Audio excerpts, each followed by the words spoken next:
únicamente fortificaciones estratégicas ni residencias señoriales de prestigio, sino complejos ecosistemas de supervivencia donde la alimentación constituía un pilar fundamental para mantener la estructura feudal, la fuerza laboral y la salud de sus habitantes. Sin embargo, uno de los aspectos más sistemáticamente omitidos o idealizados por la narrativa histórica popular es la forma en que se conservaba la carne en una época donde la refrigeración mecánica, el control de temperatura y la comprensión microbiológica eran completamente inexistentes. La ausencia de tecnología frigorífica significaba que cada pieza de carne, ya procedente de ganado bovino, porcino, ovino, caprino, caza mayor o aves de corral, debía ser transformada, almacenada o consumida bajo condiciones que, analizadas desde los estándares modernos de seguridad alimentaria, resultarían profundamente alarmantes. La conservación no era una disciplina científica regulada, sino un conjunto de prácticas empíricas transmitidas oralmente, cargadas de improvisación, compromisos higiénicos y riesgos biológicos que a menudo rozaban lo insalubre. Comprender esta realidad exige abandonar la visión romántica de los banquetes medievales y adentrarse en la crudeza logística, climática y microbiológica de una sociedad que luchaba diariamente contra la putrefacción. Los medievales de 1356 disponían de un repertorio limitado pero ingenioso de técnicas para prolongar la vida útil de la carne, aunque ninguna garantizaba la inocuidad a largo plazo. La salazón era, sin duda, el método más extendido y documentado. Consistía en frotar la carne con sal marina o de mina, a veces mezclada con salitre o cenizas, con el objetivo de extraer la humedad mediante presión osmótica y crear un entorno hostil para la proliferación bacteriana. No obstante, la calidad de la sal variaba enormemente según la región, la temporada y la ruta comercial. Muchas veces contenía impurezas minerales, arcilla, restos orgánicos o incluso arena, lo que podía acelerar procesos de oxidación lipídica o favorecer la aparición de mohos halófilos.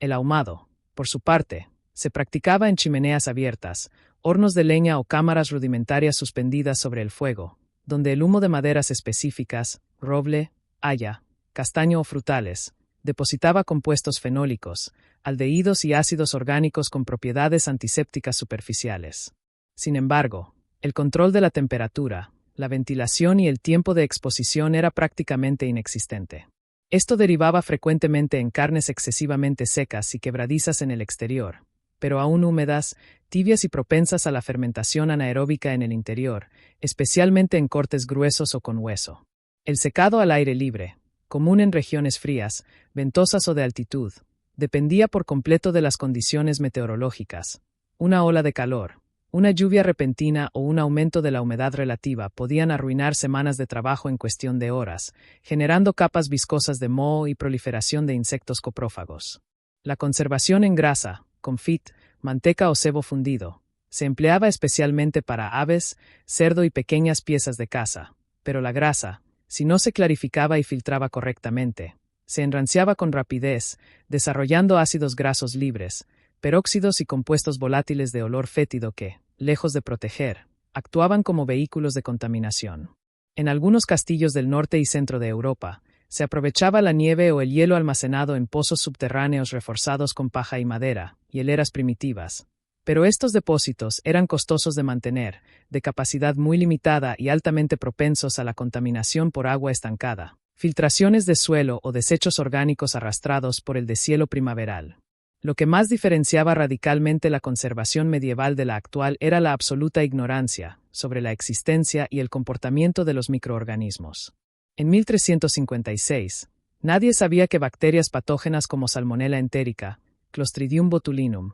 Listeria monocytogenes, Staphylococcus aureus o Escherichia coli podían multiplicarse exponencialmente en carne mal salada, ahumada de forma irregular o almacenada en recipientes porosos. Tampoco se comprendía el ciclo biológico de parásitos como Trichinella spiralis, responsable de la triquinosis, Taenia solium, tenía del cerdo, o Taenia saginata, tenía de la res, que se transmitían fácilmente por el consumo de carne cruda, semicocida o conservada a temperaturas inadecuadas. Las despensas de los castillos, aunque a veces construidas con muros de piedra de gran espesor para amortiguar las variaciones térmicas, carecían de ventilación cruzada, iluminación natural suficiente y, sobre todo, de separación funcional entre alimentos crudos y cocidos. La carne se almacenaba en recipientes de madera sin barnizar, cerámica porosa, cuero curtido o sacos de lino reutilizados, materiales que absorbían jugos, sangre y grasas, convirtiéndose en sustratos ideales para hongos saprófitos, levaduras y colonias bacterianas. La manipulación se realizaba con manos sin lavar, cuchillos sin esterilizar, tablas de cortar nunca raspadas ni desinfectadas, y superficies que rara vez se limpiaban con más que agua fría, vinagre diluido o ceniza húmeda. La contaminación cruzada no era un accidente esporádico, sino la norma operativa diaria. Además, la falta de conocimiento sobre la cadena de frío obligaba a los encargados de la despensa a priorizar la cantidad sobre la calidad, almacenando piezas que ya mostraban signos incipientes de deterioro con la esperanza de que el procesamiento posterior o la cocción intensa arreglaran el problema. La realidad cotidiana en un castillo de 1356 estaba marcada por una presión logística constante. La carne no era un lujo disponible todos los días, ni siquiera para la nobleza. Su consumo dependía de las estaciones, las cosechas, los impuestos en especie, el éxito de las cacerías estacionales, la salud del rebaño y las rutas de aprovisionamiento, frecuentemente interrumpidas por conflictos feudales, malas rutas o impuestos de paso. Cuando se mataba un animal, existía una ventana crítica de apenas 2 a 4 días antes de que la descomposición iniciara su curso irreversible. Esto generaba una urgencia por transformar o almacenar grandes volúmenes, lo que a menudo llevaba a comprometer los estándares de selección. La carne curada podía permanecer semanas o incluso meses en una despensa oscura, desarrollando costras duras, manchas verdes, negras o azuladas, y un olor penetrante a amoníaco, ácidos grasos volátiles y sulfuros. Los cocineros y despenseros disimulaban estos defectos mediante el uso sistemático de vinagre, mostaza, pimienta negra, clavo, canela, jengibre, azafrán o miel espesa. Las especias, lejos de ser un mero símbolo de ostentación, cumplían una función práctica de enmascaramiento sensorial y, en algunos casos, de inhibición bacteriana leve. Se creía, siguiendo la teoría médica hipocrática galénica aún dominante, que las especias calentaban los alimentos fríos o húmedos y equilibraban los humores corporales, pero en la práctica culinaria, muchas veces servían para hacer palatable lo que ya estaba en proceso de putrefacción. Los sirvientes, guardias, herreros y trabajadores del castillo recibían sistemáticamente las porciones más antiguas, las que presentaban señales evidentes de deterioro o las que habían sido rehechas en guisos espesos, mientras que la mesa del señor, su familia y los invitados de rango obtenían lo más fresco. No obstante, incluso en los estratos más altos, la seguridad alimentaria era relativa y las intoxicaciones leves se consideraban parte inherente de la vida. El consumo regular de carne mal conservada tenía un costo biológico severo y documentado. Las intoxicaciones alimentarias eran frecuentes, aunque su etiología se atribuía erróneamente a malos aires, desequilibrios humoral, aguas estancadas o castigos divinos. Síntomas como vómitos profusos, diarrea sanguinolenta o acuosa, fiebre alta, cólicos abdominales agudos, deshidratación rápida y, en casos de toxinas neurotrópicas, parálisis temporal o dificultad respiratoria, se documentan en crónicas médicas, registros parroquiales y tratados como los de Guy de Chauliac o el Regimen Sanitatis Salernitanum. La triquinosis, causada por ingerir cerdo contaminado con larvas de trichinella, provocaba dolores musculares intensos, hinchazón periorbitaria, fiebre persistente y, en casos graves, insuficiencia respiratoria o miocarditis. La tenia podía colonizar el intestino humano durante años, causando anemia ferropénica, pérdida de peso progresiva, obstrucciones intestinales y debilidad crónica. El botulismo, aunque menos frecuente debido a la cocción habitual, podía aparecer en conservas mal selladas, carnes enterradas sin suficiente sal o embutidos fermentados en condiciones anaeróbicas no controladas. A pesar de ello, la mortalidad directa por intoxicación aguda era difícil de cuantificar, ya que se solapaba con epidemias, hambrunas, desnutrición crónica y otras enfermedades infecciosas. Sin embargo, la carga parasitaria y bacteriana subaguda o crónica debilitaba sistemáticamente el sistema inmunológico, reducía la capacidad física laboral, afectaba el desarrollo infantil y contribuía a una esperanza de vida notablemente inferior a la actual, incluso entre las clases privilegiadas. La evidencia histórica y arqueológica contemporánea respalda de manera contundente esta visión cruda y no romantizada. El análisis de coprolitos, heces fosilizadas, recuperados en asentamientos medievales, fosos de castillos y letrinas urbanas revela la presencia de huevos y quistes de parásitos intestinales, Ascaris lumbricoides, Trichuris trichura, Taenia spp, en más del 60% de las muestras analizadas. Los registros contables de castillos y monasterios muestran compras masivas y recurrentes de sal, especias, vinagre, miel y hierbas aromáticas, no solo por preferencia gustativa, sino por necesidad práctica de conservación y enmascaramiento. Los tratados culinarios de la época, como el Leviandier atribuido a Guillaume Tirel, Taillevent, publicado a finales del siglo XIV pero reflejo de prácticas consolidadas décadas antes, incluyen recetas que exigen hervir prolongadamente, freír en grasa caliente, marinar en líquidos ácidos o cocinar con vino especiado,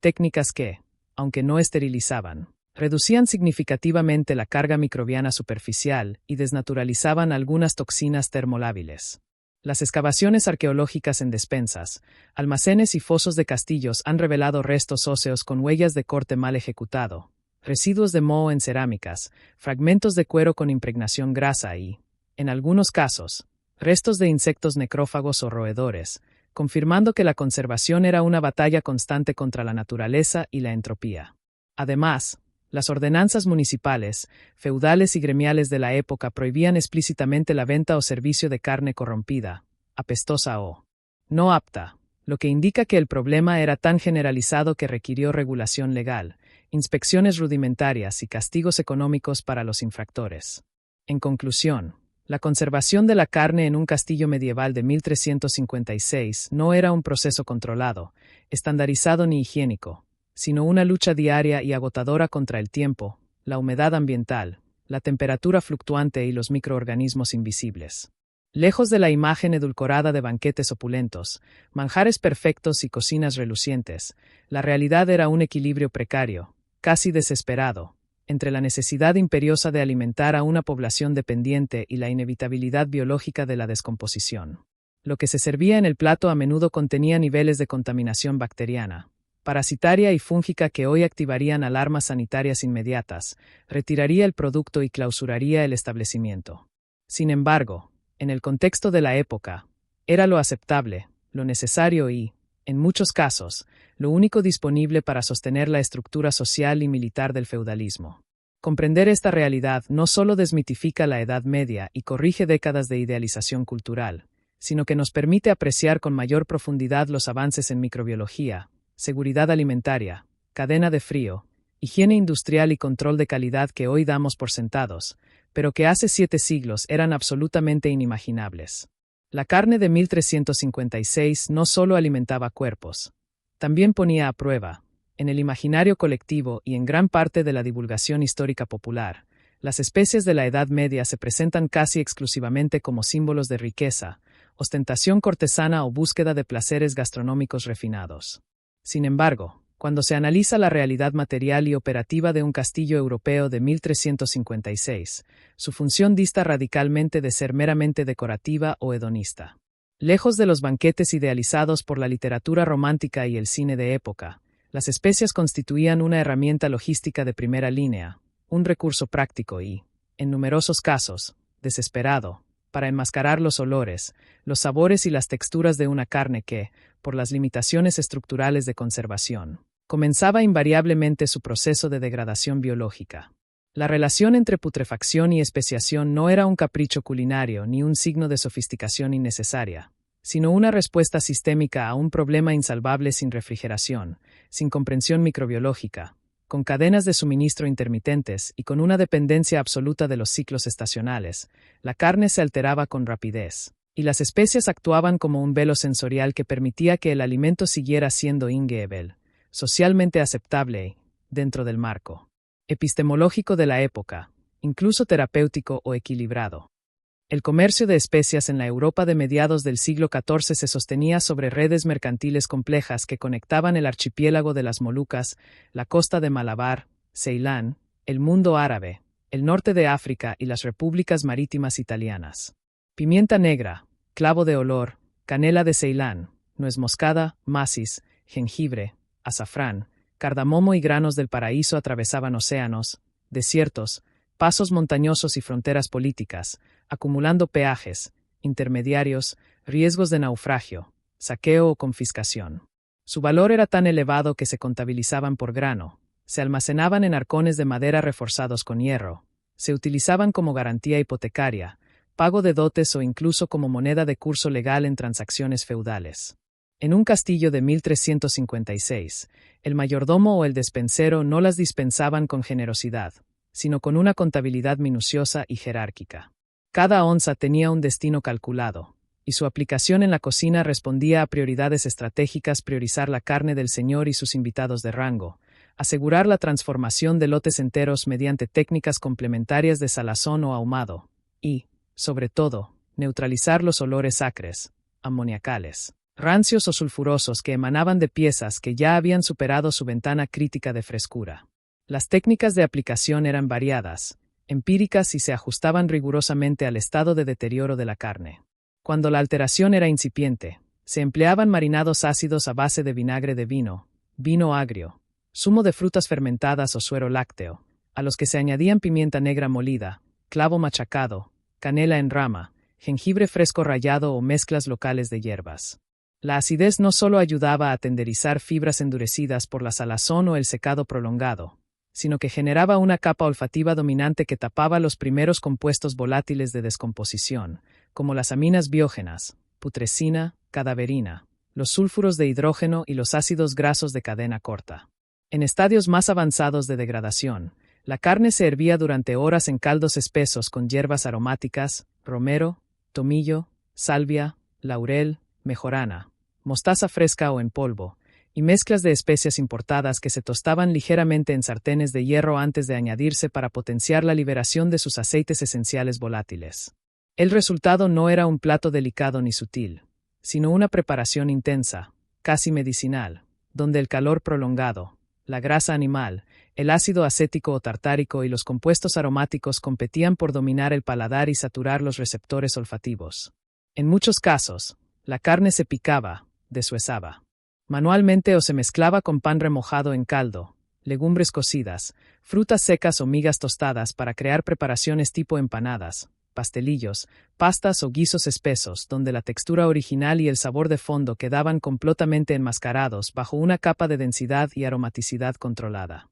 Esta práctica no era exclusiva de la nobleza. Los estratos medios, los sirvientes, los soldados y los artesanos del castillo también recurrían a versiones más humildes, utilizando hierbas locales de recolección silvestre, ajo, cebolla, mostaza de campo, vinagre casero o incluso ceniza alcalina diluida, aunque con una intensidad aromática proporcionalmente menor y un riesgo de contaminación significativamente mayor.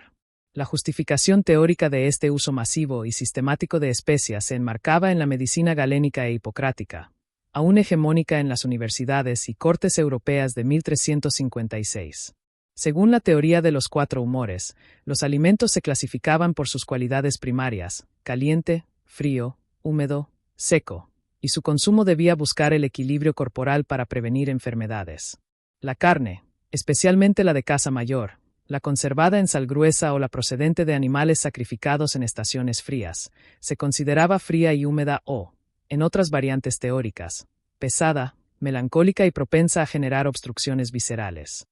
Las especias, por el contrario, se clasificaban como calientes y secas en grados variables según la clasificación de Dioscórides y Avicena, por lo que se creía firmemente que no solo mejoraban el sabor, sino que cocían internamente el alimento, aceleraban la digestión, expulsaban malos humores estancados, calentaban el estómago y protegían contra aires corrompidos o efluvios pestilentes.